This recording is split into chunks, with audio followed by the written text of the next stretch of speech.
mengagungkan namamu, Kau Allah perkasa. Lidah mengaku, setiap lutut bertelut menyembahmu Tuhan. Ku bawa pujian syukur bagimu Allahku. Shalom, apa kabar Indonesia? Saya percaya saudara sekalian diberkati oleh Tuhan secara luar biasa. Dan pada sore hari ini kita akan mengikuti kembali kebaktian, kebangkitan rohani yang akan diadakan oleh wilayah 9, yaitu meliputi seluruh Kalimantan Barat dan terdiri dari daerah-daerah Engkresik, Entada, Perupuk Mentah, Rawak, Sulang Betung, Tapak Tinggang, dan Sekadau. Jemaat sekalian dikasih oleh Tuhan, siapkan hati kita untuk menerima berkat yang luar biasa melalui KKR pada sore hari ini. Dan kita ikuti dari awal hingga pada selesai. Saudara pasti diberkati Tuhan secara luar biasa. Selamat mengikuti ibadah KKR pada sore hari ini. Tuhan memberkati.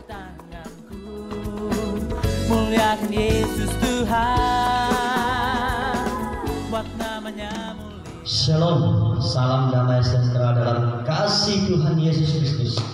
Dalam rangka merayakan HUT GUPDI yang ke-85 dan HUT RI yang ke-75, maka pada kesempatan ini kami dari GUP Wilayah 9 Kalimantan Barat mengajak Bapak Ibu Saudari untuk bersama-sama bersyukur dalam ibadah ini. Bapak Ibu Saudara yang terkasih dalam Tuhan, di tengah-tengah situasi Indonesia saat ini, kita rindu Tuhan melawat Indonesia dengan kasih-Nya. Kita memohon agar Tuhan segera memulihkan Indonesia. Kiranya seluruh komponen bangsa ini bertobat, supaya kita semua mengalami pemulihan Tuhan, sehingga Indonesia dipenuhi kemuliaan Tuhan. Mari kita menaikkan pujian penyembahan kita kepada Tuhan dengan diiringi satu pujian. Sekaranglah waktunya Kau lawat Indonesia.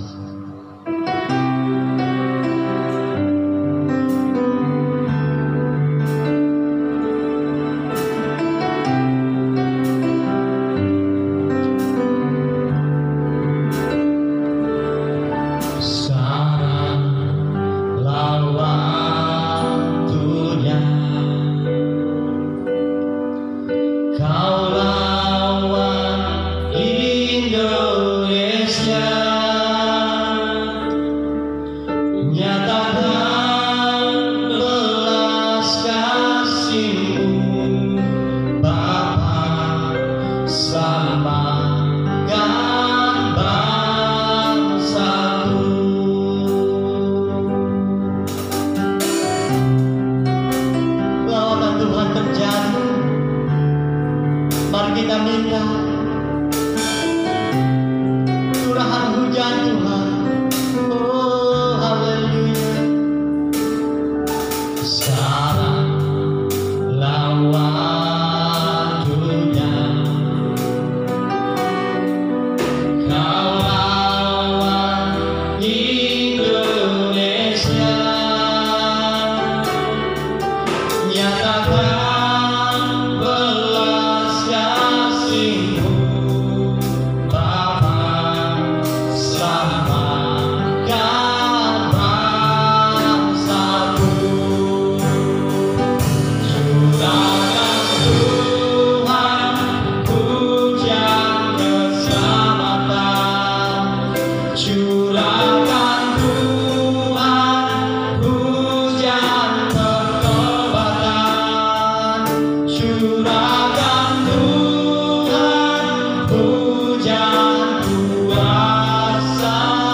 berkat damai sejahtera dan tuntunan kuasa Roh Kudus, sehingga setiap kita yang ambil bagian dalam ibadah ini mengalami kuasa, lawatan, dan jamahan Tuhan, terutama mengalami perjumpaan dengan Sang Juru Selamat, yaitu Tuhan Yesus Kristus. Maka ibadah ini kami mulai di dalam nama Allah Bapa, Putra, dan Roh Kudus. Amin.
Shalom. Sebagai umat Tuhan, marilah kita bertanggung jawab dan ambil bagian dalam mengisi kemerdekaan RI. Bangkit dan berdiri, mari berkarya bagi bangsa ini. Haleluya. Kita lebih maju dan mantapkan langkahmu. Mari membangun Indonesia saksikan, mari kita semua umat pilihan Allah.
Saudaraku yang dikasihi oleh Tuhan Yesus Kristus, haleluya.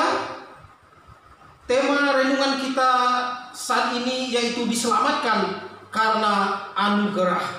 Terambil dari kitab Galatia pasalnya yang ke-3 ayat yang ke-13. Demikian bunyi firman Tuhan.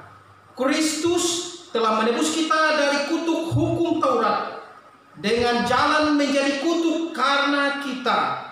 Sebab ada tertulis, terkutuklah orang yang digantung pada kayu salib. Saudaraku sekalian, hukum Taurat bukanlah solusi untuk hidup yang kekal. Mengapa? Karena hukum Taurat itu adalah sebuah peraturan yang diberikan oleh Tuhan kepada manusia, yang mengatur bagaimana cara manusia untuk berinteraksi. Manusia itu berinteraksi dengan Tuhannya, manusia itu berinteraksi dengan sesamanya, bahkan berinteraksi dengan lingkungan di mana ia berada. Hukum Taurat itu sama seperti cermin. Pada waktu dibacakan hukum Taurat itu, saat orang mendengarkan hukum Taurat itu, maka orang yang mendengarkan hukum Taurat itu mengetahui bahwa dirinya adalah orang berdosa. Karena kata-kata yang tertulis di dalam hukum Taurat itu merupakan peraturan yang menunjukkan kepada manusia apakah dia orang benar ataukah dia orang yang berdosa. Jadi saudaraku yang dikasihi oleh Tuhan Yesus, Alkitab berkata bahwa semua orang telah berbuat dosa dan telah kehilangan kemuliaan Allah, dan upah dosa itu ialah maut. Jauh sebelum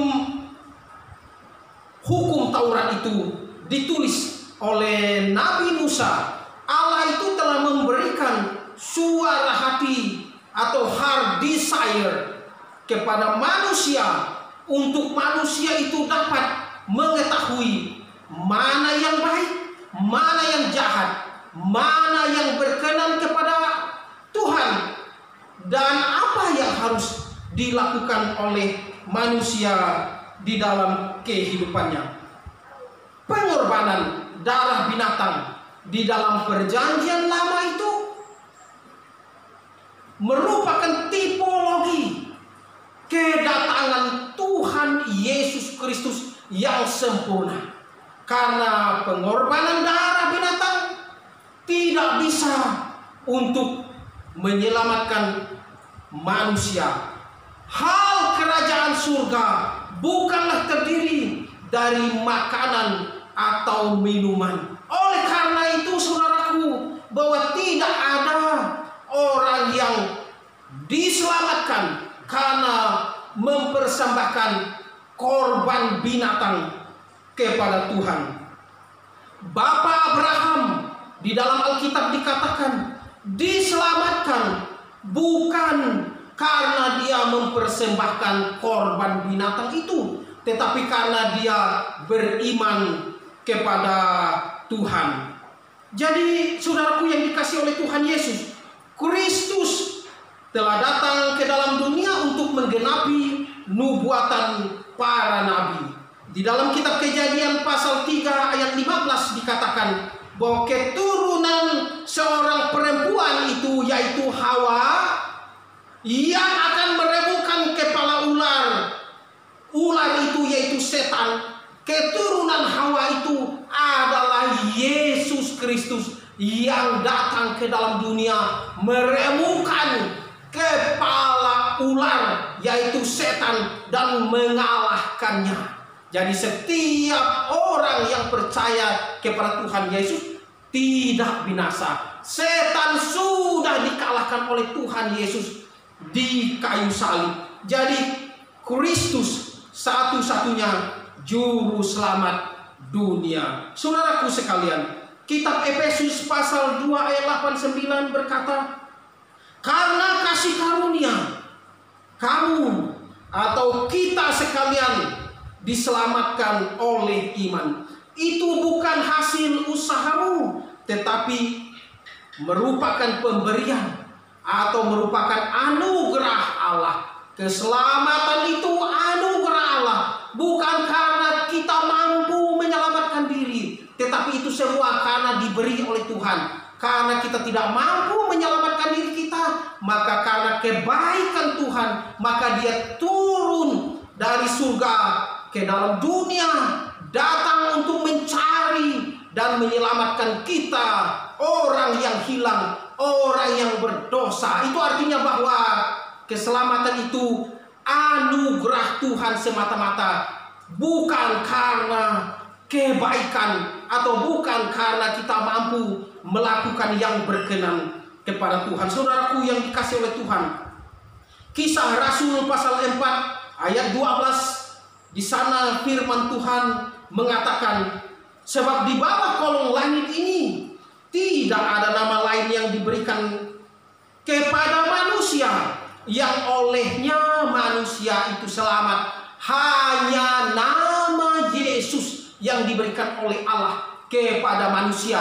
Di dalam nama Yesus itu, setiap orang yang percaya kepadanya, setiap orang yang tinggal di dalam nama Yesus itu, percaya kepadanya, memperoleh keselamatan atau hidup yang kekal. Yohanes pasal 14 ayat 6 berkata, Akulah jalan dan kebenaran dan hidup. Tidak ada seorang pun yang datang kepada Bapa jikalau tidak melalui aku. Only one way we can go to the heaven, only in Jesus' name. Because the Bible said unto him, I am the way and the truth and the life. Nobody come unto the heaven if not by me. Saudaraku sekalian, nama Yesus yang berkuasa di langit dan di bumi, berkuasa untuk menyelamatkan kita yang percaya kepadanya. Jadi orang yang mengandalkan perbuatan baik untuk memperoleh keselamatan, dia berada di bawah kutuk hukum Taurat, dan tidak ada orang yang selamat karena melakukan hukum Taurat. Mengapa? Karena tidak ada orang yang mampu melakukan hukum Taurat itu dengan sempurna. Menerima Kristus sebagai juru selamat pribadi adalah satu-satunya solusi untuk hidup yang kekal. Saudaraku yang dikasihi oleh Tuhan Yesus, Allah itu memberikan kepada kita waktu Dia menciptakan manusia. Dia memberikan kepada kita hak bebas atau free will. Kita boleh memilih mana saja di jalan hidup kita yang mau kita lalui. Tetapi Allah telah memberikan Yesus kepada kita untuk dipilih menjadi juru selamat yang benar-benar mampu menyelamatkan. Saudaraku, saya kasih contoh seperti begini.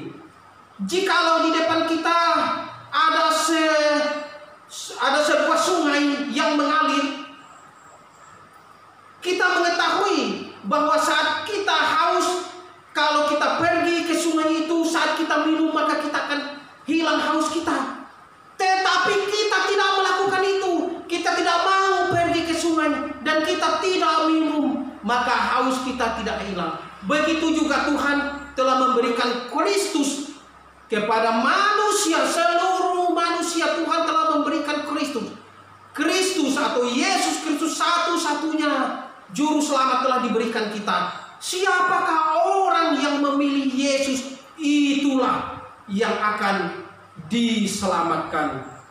Mari jangan tunda-tunda waktu lagi. Saat kita mendengarkan firman Tuhan bahwa Yesus satu-satunya juru selamat, mari kita buka hati kita, undang Dia Yesus itu menjadi juru selamat kita, maka setiap orang yang percaya kepadanya tidak binasa, melainkan memperoleh kehidupan yang kekal. Haleluya, haleluya, amin.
Pada kesempatan ini dalam rangka merayakan HUT Budi yang ke-85 dan HUT RI yang ke-75, saya ingin berbagi kebenaran firman Tuhan tentang tanggung jawab umat Tuhan.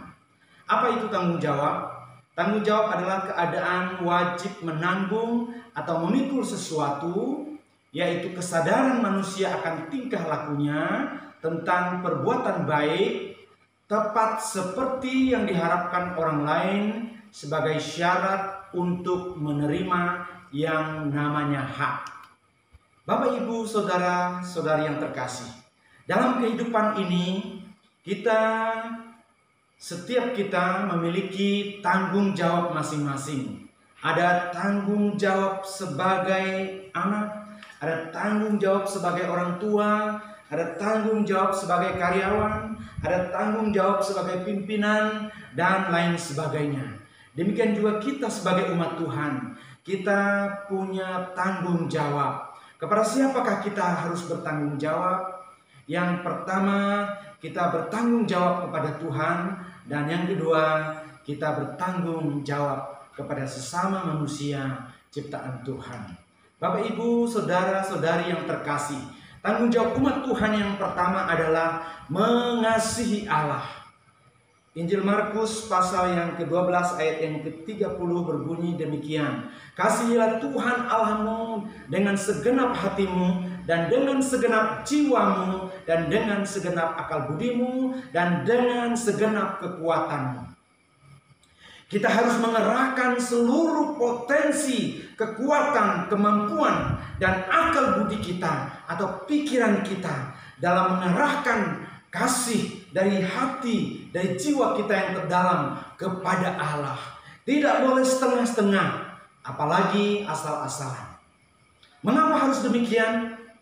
Karena Allah telah menyelamatkan kita di dalam Yesus Kristus melalui pengorbanannya di kayu salib, yang mana dosa kita telah diampuni dan telah ditanggungkan kepadanya, sehingga kita beroleh hidup yang kekal dan keselamatan. Bapak, Ibu, saudara-saudari yang terkasih, bagaimanakah cara kita mengasihi Allah? Yaitu dengan cara menuruti perintahnya. Injil Yohanes pasal yang ke-14 ayat yang ke-15 berbunyi demikian. Jikalau kamu mengasihi aku, kamu akan menuruti segala perintahku. Jika kita sungguh-sungguh mengasihi Allah, maka sebenarnya tidak ada perlawanan dalam jiwa kita untuk mematuhi segala perintah Allah. Berusaha setiap hari menuruti perintah Tuhan yang kita dengar. Beribadahlah kepadanya, praktekkanlah kasih dengan perbuatan baik. Hidup benar, tinggalkan dosa. Kita terlalu banyak alasan untuk tidak mematuhi perintah Tuhan. Padahal masalah kita sebenarnya bukan kita tidak bisa atau tidak mampu melakukannya, tetapi seringkali kita tidak mau. Kita sering bersikap masa bodoh. Kita sering mengabaikan apa yang pernah kita dengar. Anda tidak bisa disebut mengasihi Allah jika Anda melanggar perintahnya. Bapak, Ibu, saudara-saudari yang terkasih, tanggung jawab umat Tuhan yang kedua adalah mengasihi sesama manusia. Injil Markus pasal yang ke-12 ayat yang ke-31.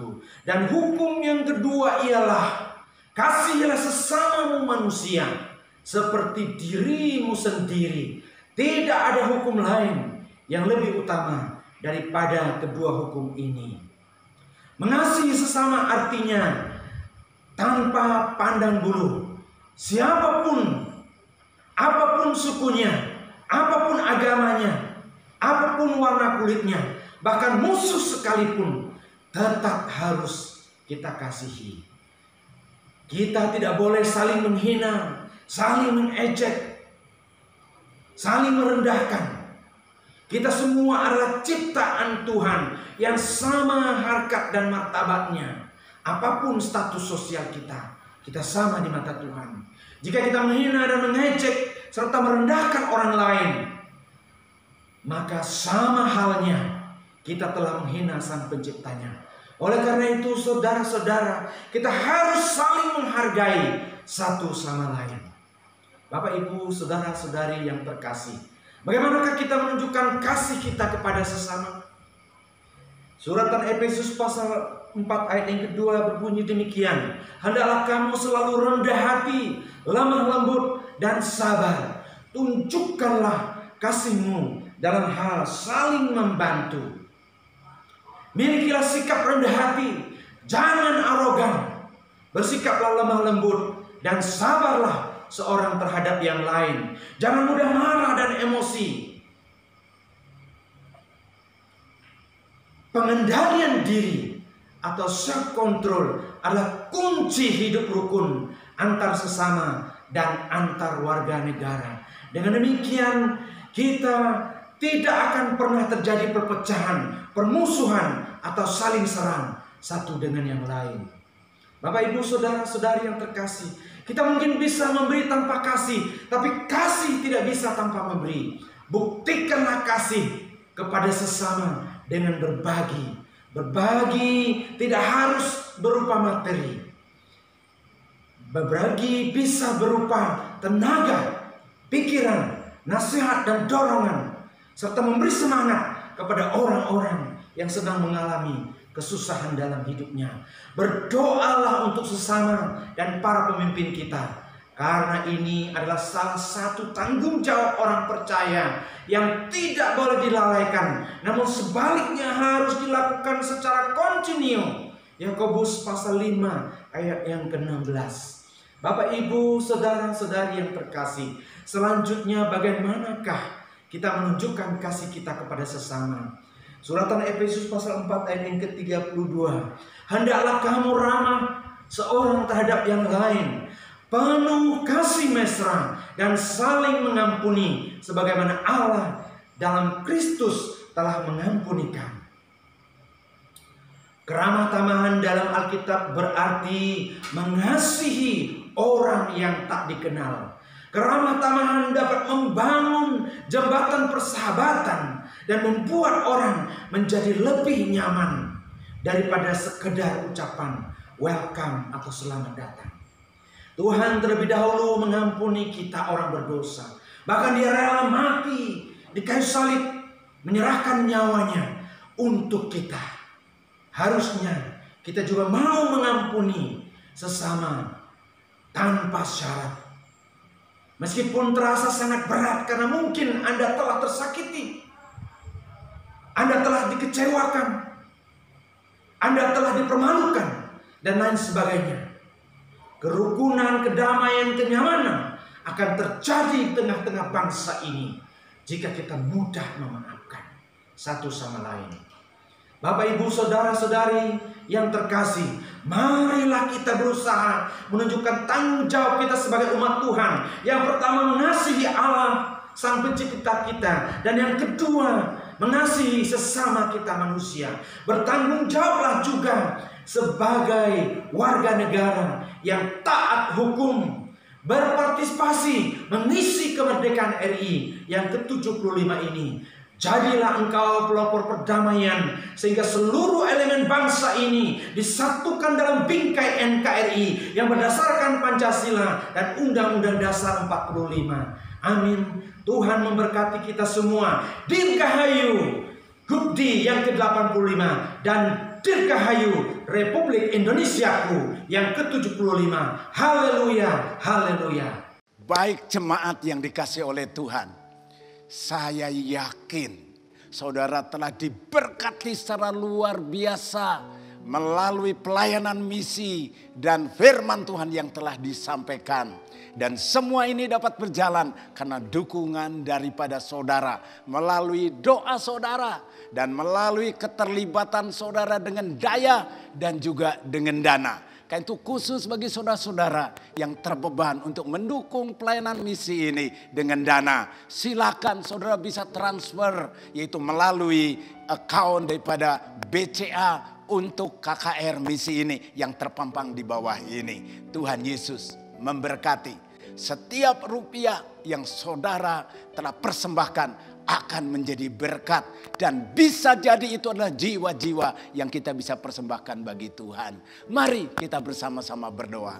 Bapa di dalam surga, kami mengucap syukur Engkau telah memberkati ibadah kebaktian kebangunan rohani pada sore hari ini, sehingga malam hari ini kami boleh menyelesaikan dengan kuasa dan pertolongan Tuhan. Terima kasih untuk pengurapan Roh Kudus-Mu atas kami semua, seluruh seluruh jemaat Tuhan di seluruh Indonesia ini telah Engkau jamah, telah Engkau urapi, telah Engkau bangkitkan hidup rohani kami. Dan Tuhan, kami secara khusus, mari jemaat di seluruh Indonesia, kita angkat tangan kita doakan untuk pelayanan, yaitu di wilayah 9 di dalam nama Yesus. Bapa di dalam surga, Engkau lawat ya Tuhan wilayah 9 dari gereja utusan Pantekosta. Mereka sangat membutuhkan Tuhan lawatan-Mu. Jemaat-jemaat ya Tuhan yang hidup di daerah-daerah, Tuhan tolong ya Tuhan. Mereka yang terkena dampak dari COVID-19, biarlah Tuhan ada kesatuan hati di antara wilayah 9 satu dengan yang lain dapat tolong menolong. Sehingga tidak ada satupun yang berkekurangan. Tuhan, Kau lawat juga Tuhan. Mereka yang sudah begitu lama tidak dapat mengikuti ibadah, biarlah kehidupan rohani mereka terus dapat dibangkitkan. Dan saat ini kami berdoa untuk mereka yang semi percaya ada kuasa yang tidak pernah ya Tuhan dapat ya Tuhan menjadi lemah. Kuasa-Mu Tuhan di atas segala-galanya dan tidak pernah berubah dahulu, sekarang sampai selama-lamanya. Di dalam nama Yesus, mari jemaat yang sakit angkat tangan-Mu dan terimalah kesembuhan yang daripada Tuhan. Di dalam nama Yesus kami melepaskan roh kesembuhan. Turun kata saudara-saudara sekalian. Semua yang mengalami kelemahan tubuh saat ini juga terima kuasa Tuhan turun ke atas engkau. Terimalah kekuatan yang baru. Terimalah mujizat yang daripada Tuhan. Dan di dalam nama Yesus kami percaya saat ini juga Engkau melawat semua jemaat yang saat ini dalam masalah. Terimalah jalan keluar yang Tuhan sudah bukakan. Saudara yang mengalami kesulitan dalam ekonomi, dalam nama Yesus, Tuhan akan membukakan jalan bagimu. Dan engkau mengalami bagaimana jalan-jalan yang dibukakan membuat engkau dapat yaitu mengatasi masalah-masalah ekonomi. Di dalam nama Yesus kami berdoa ya Tuhan. Untuk seluruh ya Tuhan jemaat-Mu seluruh Indonesia boleh mengalami terus Tuhan lawatan-Mu Tuhan. Karena kami tahu rangkaian KKR ini akan terus berjalan. Kami percaya ya Tuhan, Engkau yang terus melawat ya Tuhan jemaat-Mu di seluruh Indonesia. Bahkan sampai di Eropa, sampai di Belanda ya Tuhan. Berkati apa yang mereka telah persiapkan untuk KKR besok ya Tuhan. Kami percaya Tuhan Engkau akan memberkati kami secara luar biasa untuk KKR yang diadakan besok sore. Terima kasih Bapa. Sebentar kami akan akhiri seluruh rangkaian ibadah KKR ya Tuhan pada malam hari ini. Dan sekarang kami mohonkan berkat-Mu Tuhan. Jemaat yang dikasihi oleh Tuhan, arahkan hatimu kepada Allah dan tadahkan tanganmu dan terimalah berkat kasih Allah Bapa yang melimpah atas saudara sekalian. Kasih karunia dan anugerah daripada Yesus Kristus dan juga persekutuan bersama dengan Allah Roh Kudus yang menyertai engkau, yang selalu memberikan kekuatan kepadamu dan yang membawa engkau dari kemenangan kepada kemenangan, menyertai engkau sampai Tuhan Yesus Kristus datang kali yang kedua. Bersama-sama kita katakan amin. Tuhan Yesus memberkati saudara sekalian.